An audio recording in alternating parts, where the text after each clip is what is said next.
Hi hello friends, super കൺമണി സീരിയലിൻ്റെ കിടിലം promo വിശേഷങ്ങളിലേക്ക് എല്ലാവർക്കും സ്വാഗതം. അങ്ങനെ കൃഷും കൺമണിയും കൂടി വീണ്ടും ഒന്നാവുക കേട്ടോ ചെയ്യുന്നത്. കാരണം കൺമണിയുടെ കണ്ണുകൾ തുറപ്പിക്കാനായിട്ട് ഗൂഗിൾ കുറച്ച് കാര്യങ്ങൾ അവിടെ പറഞ്ഞിട്ടുണ്ടായിരുന്നു. അതോടുകൂടി തന്നെ കൺമണിക്ക് കാര്യങ്ങളെല്ലാം മനസ്സിലായി. താൻ ചിന്തിച്ചിടത്തുനിന്നാണ് പ്രശ്നം, അല്ലാതെ മാനസ പറഞ്ഞുകൊടുത്തൊന്നല്ല. കാരണം അവൾ എന്തൊക്കെയോ വിളിച്ച് പറയുന്നുണ്ട്. താൻ തൻ്റെ ക്രിസ്സാറിനെ ആത്മാർത്ഥമായി പ്രണയിക്കുകയാണെങ്കിൽ സാറ് തന്നെക്കുറിച്ച് ഒരു വാക്കുപോലും പറഞ്ഞിട്ടുണ്ടായിരുന്നില്ല മോശമായിട്ടുള്ള രീതിയിൽ. എല്ലാം അവർ മനസ്സുണ്ടാക്കിയ കുറേ കഥകളാണ്. അത് മനസ്സിലാക്കിയിട്ട് കൺമണി വീണ്ടും കൃഷ്ണനെ വിളിക്കുന്നുണ്ട് കേട്ടോ. അങ്ങനെ കൃഷ്ണനെ വിളിച്ചിട്ട് സോറിയൊക്കെ പറയുന്നുണ്ട്. കാരണം ഇനി അങ്ങനെയൊന്നും ആവർത്തിക്കില്ല, ഞാൻ തെറ്റ് ചെയ്തു. കാരണം സാറിനോട് അപമര്യാദയായിട്ട് പെരുമാറിയപ്പോൾ അതിൻ്റെ വിഷമം കാരണമാണ് മാനസ ഇവിടെ വന്നിട്ട് ഒരുപാട് കാര്യങ്ങൾ ഇവിടെ സംസാരിച്ചു സാറിനെ കുറ്റപ്പെടുത്തിക്കൊണ്ട്.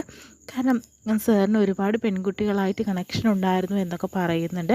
അത് കേട്ടപ്പോൾ എനിക്ക് സഹിക്കാനായിട്ട് സാധിച്ചില്ല, അതുകൊണ്ടാണ് ഇങ്ങനെ പറഞ്ഞത്. അതിലൊരുവിടാവൂ ഞാനെന്ന് വിചാരിച്ചു. പക്ഷേ സാറിന് എന്നോട് ആത്മാർത്ഥമായിട്ടുള്ള പ്രണയമാണെന്നുള്ളത് ഞാൻ തിരിച്ചറിഞ്ഞിരിക്കുന്നു എന്ന് പറയുന്നു. അങ്ങനെ കൃഷ് കൺമണിയെ കാണാനായിട്ട് വീട്ടിൽ വരുന്നു കേട്ടോ. വീണ്ടും അവർ സ്നേഹത്തോടുകൂടി കെട്ടിപ്പിടിക്കുന്നൊക്കെ ഉണ്ട്, നന്നായിട്ട് സംസാരിക്കുന്നുണ്ട്. ഇനി ഒരിക്കലും കൺമണിയിൽ വിട്ട് കളയില്ല എന്ന് തന്നെ കൃഷ് അവിടെ പറയുന്നുണ്ട് കേട്ടോ. പിന്നീട് സാഗറിനെയും അതുപോലെ തന്നെ കൃഷിനെയാണ് കാണിക്കുന്നത്. സാഗറാണെങ്കിലോ കാര്യങ്ങളെല്ലാം തന്നെ കൃഷ്ണനോട് ചോദിച്ച് മനസ്സിലാക്കുന്നുണ്ട്. മറ്റൊന്നല്ല, കൃഷ്ണന് കൺമണി അവൾ അകലിയിൽ നിന്ന് പോവുകയാണെന്ന് പറഞ്ഞപ്പോഴത്തേനും സങ്കടം സഹിക്കാൻ സാധിക്കുന്നില്ല. അതുകൊണ്ട് തന്നെ സാഗർ കൃഷ്ണൻ്റെ മുഖത്ത് നോക്കി കാര്യങ്ങൾ മനസ്സിലാക്കി എടുക്കാനായിട്ട് ശ്രമിക്കുന്നുണ്ട്. കൺമണിയോട് നിനക്ക് ഒരിഷ്ടം മാത്രമല്ല ഉള്ളത്, അതിന് വേറെ പല അർത്ഥങ്ങളുണ്ടെന്ന് എനിക്ക് പലപ്പോഴായിട്ട് തോന്നിയിട്ടുണ്ട്, അത് എനിക്ക് മനസ്സിലായിട്ടുണ്ട്. പക്ഷേ മാനസയാണെങ്കിൽ പറഞ്ഞല്ലോ കൺമണിയെ പുറത്താക്കണം, അത് മാത്രമല്ല അവൾ ഒഴിഞ്ഞു പോകുന്ന ആ വേക്കൻസിയിൽ പുതിയൊരു ഡിസൈനറെ കൊണ്ടുവരണമെന്ന് പറയുന്നുണ്ട്. അതിൻ്റെ നിയമ നടപടികൾ നമ്മൾ ചെയ്യണ്ടേ?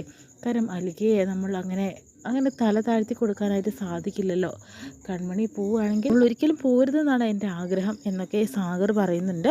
പിന്നീട് കൺമണിയെ വേദനിപ്പിക്കാനാണെങ്കിലും വീണ്ടും തന്നെ മാനസ വിളിക്കുന്നുണ്ട് കേട്ടോ. മാനസ ഒരു ആഡ് കൊടുത്തിരിക്കുകയാണ്. കാരണം കൺമണിയുടെ വേക്കൻസിയിലേക്ക് പുതിയൊരാളെ കൊണ്ടുവരണം, അതിന് വേണ്ടിയിട്ട് നല്ലൊരു ഡിസൈനർ അന്വേഷിച്ചുകൊണ്ട് നടക്കുന്നുണ്ട്. അപ്പോൾ കൺമണിയെ വിളിച്ചുകൊണ്ട് കാര്യങ്ങൾ സംസാരിക്കുന്നുണ്ട്. കൺമണി, ഞാനൊരു ആഡ് കൊടുത്തിട്ടുണ്ട്, കൺമണിക്ക് മനസ്സിലായോ? കൺമണിയല്ലേ ആ ഒരു കമ്പനിയിൽ നിന്ന് പോവുകയാണെന്ന് പറഞ്ഞത്. കൺമണിയുടെ വേക്കൻസിയിലേക്ക് ഒരാൾ വരണം, അതിന് വേണ്ടിയിട്ടാണ്, നീ ഒന്ന് നോക്കണേ എന്ന് പറയുന്നുണ്ട് കേട്ടോ. കൺമണിയാണെങ്കിലോ ഇനി കലികയിൽ നിന്ന് പോരണ്ട എന്നുള്ളൊരു ഉറച്ച തീരുമാനം എടുത്തിരിക്കുക. കാരണം ഒരു സമയത്ത് തോന്നിയിട്ടുണ്ടായിരുന്നു കൺമണിക്ക് പോരണം എന്നുള്ളത്. അത് മാനസ് കൊടുത്തിട്ടുള്ള പ്രഷർ കാരണം കേട്ടോ അങ്ങനെയൊക്കെ തോന്നിയിരിക്കുന്നത്. പക്ഷേ ഇപ്പോൾ ഗൂഗിൾ പറഞ്ഞ അനുസരിച്ച് അലികയിൽ നിന്ന് ഒരിക്കലും തന്നെ കൺമണിക്ക് വരണ്ട എന്ന്, അത് റിസൈൻ ചെയ്ത് പോരില്ല എന്നുള്ള ഉറച്ച തീരുമാനത്തിലാണ് കൺമണി. വീണ്ടും തന്നെ അമ്മായിമാരെയും അതുപോലെ തന്നെ ഗൂഗിളിനെയൊക്കെയാണ് കാണിക്കുന്നത്. അതുപോലെ തന്നെ കൺമണിയാണ് കാണിക്കുന്നത് കേട്ടോ. കൺമണി പിറ്റേ ദിവസം രാവിലെ തന്നെ കുളിച്ചു ഒരുങ്ങിയിട്ട് ഓഫീസിലേക്ക് വരാനുള്ള തയ്യാറെടുപ്പുകളാണ് കേട്ടോ. അതിനുശേഷം തന്നെ ആ പത്രവാർത്തയാണെങ്കിൽ അമ്മായിമാർ കാണുന്നുണ്ട്.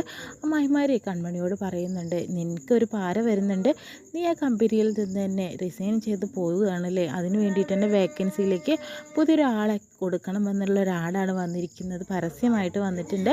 അതുകൊണ്ട് തന്നെ ഇനി നിനക്ക് ആ കമ്പനിയിലേക്ക് വരാനായിട്ട് സാധിക്കില്ലല്ലേ, അലികയിലേക്ക് എന്ന് പറയുന്നു കേട്ടോ. പിന്നെ ഞാൻ അതൊന്നും അറിഞ്ഞിട്ടില്ല അമ്മായിമാരെ എന്ന രീതിയിൽ പറയും. എന്തായാലും കൊള്ളാം, MDയും കൊള്ളാം, GMും കൊള്ളാം, എല്ലാം നിനക്ക് പാരയായിട്ട് തന്നെ അവസാനം വരുന്നത്, നീ സൂക്ഷിച്ചാൽ നിനക്ക് ദുഃഖിക്കേണ്ട എന്ന് പറയുന്നു കേട്ടോ. വീണ്ടും തന്നെ ആ ആഡ് കാണുമ്പോൾ ഗൂഗിൾ പറയുന്നുണ്ട്, അപ്പം ഇതെന്തൊരു ചതിയാണ് കണ്ടോ, അപ്പം ഒന്ന് കണ്ടു നോക്കിയോ അതെന്താ വന്നിരിക്കുന്നത് എന്ന രീതിയിലൊക്കെ കൺമണിയെ കൊണ്ട് കാണിച്ചു കൊടുക്കാട്ടോ ചെയ്യുന്നത് ഗൂഗിൾ. ഇതെല്ലാം കാണുന്ന കൺമണിക്ക് വിഷമം വരുന്നുണ്ട്. കാരണം തൻ്റെ സ്ഥാനത്തേക്ക് മറ്റൊരാൾ വരുന്നു, ഇനി ആ കമ്പനിയിൽ തനിക്ക് ഒരു അവകാശമില്ല എന്ന രീതിയിൽ തന്നെ കരുതിക്കൊണ്ടിരിക്കട്ടോ കൺമണി. ഇത്രയും കാണിച്ചുകൊണ്ടാണ് ഒരു പക്ഷേ കൺമണിക്ക് ഒരു കുരുക്ക് അഴിക്കുമ്പോൾ വേറൊരു കുരുക്ക് മുറുകിക്കൊണ്ടിരിക്കുകയാണ്. ഇത്രയും കാണിച്ചുകൊണ്ടാണ് ഇന്നത്തെ പ്രമോ വിശേഷം കഴിയുന്നത്.